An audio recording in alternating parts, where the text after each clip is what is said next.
Hi everyone, this is Dave with Food Delivery, and I'm here with Zuri. and this is our fourth episode of the weekly Q&A with Dave. This week's question is, who was your first restaurant and how did you convince them that food delivery would work? Well, we didn't really have a first restaurant. We actually had three initial restaurants that we went live with, which is the Plum Tomato, Cafe Manja, and Papa Z's. Papa Z's. So I went into each one of these restaurants with no credibility, no foundation to go off of, no prior relationships with these restaurants.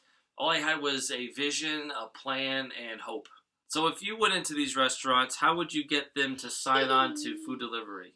Go to the restaurant and then say something funny. So you would say something funny, and then they would say, okay, we want to use food delivery. And we have another person that's joining me. What's your name? Brooklyn. Okay. So after reflecting on this question, I had to really think back about what was required for me to be successful and to get these restaurants to come on board when the food delivery didn't exist yet. So the first thing I had to do was make a great first impression. I think that's pretty well understood, but especially when you're going in to try to sell a business on something that is going to directly impact them and potentially their reputation, positively, negatively, you really need to try to build as much confidence as you can at a very early time. You done yet? So the next thing I had to do was You done yet? not yet. So the second thing I had to do was build rapport with them very, very early on. It's extremely important when you're building a new relationship that the person you're trying to build a relationship with feels comfortable with you. Because at that point, they were buying me. They weren't buying something that was established because it wasn't even built yet. So building the rapport with them early was incredibly important. The next thing I had to do was immediately build their confidence with the plan and strategy. I look cool. And it had to be presented in a way that was realistic I and look not too cool, optimistic. Right, Daddy? You do look cool. I like your too. So I knew that early on I had to gain their trust and confidence because they were going to be entrusting our company to represent them out in the market. And that is an important thing. When you're a small local business and you're going to trust another local business to deliver your food and keep its integrity, that's an incredible difficult decision to make. And it's a huge leap of faith to allow another company to do that.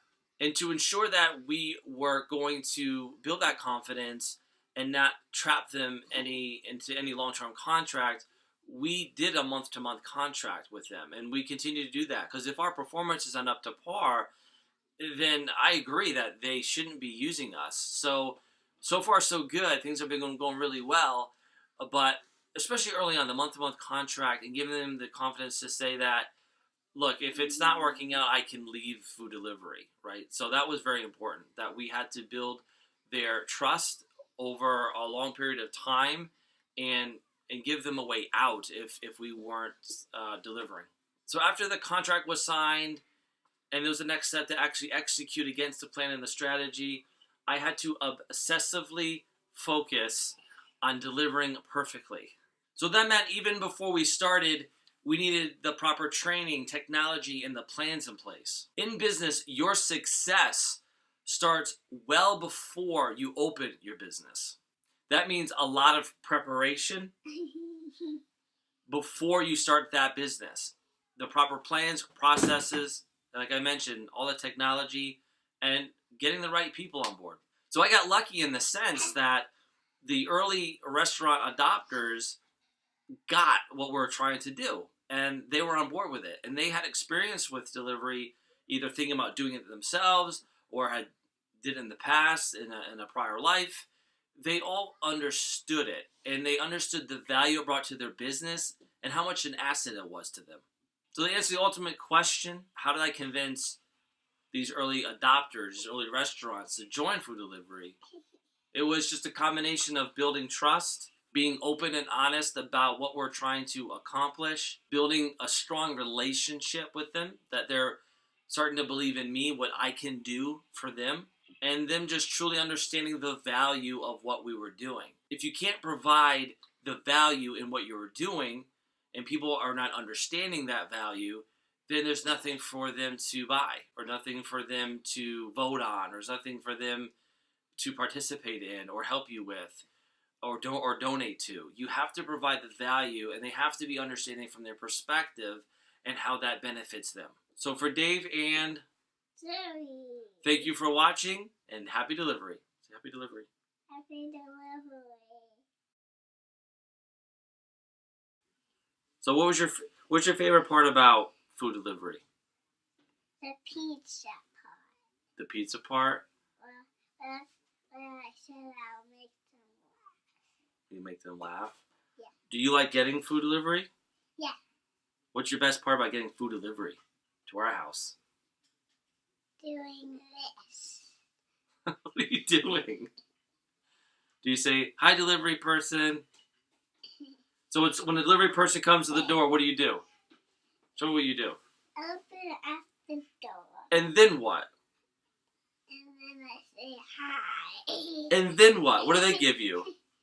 They give me a giant package. Do you give them a tip? Yeah. How much money do you give them for a tip? $1 million. $1 million! All right, say bye to everyone. Bye bye. No, don't do it.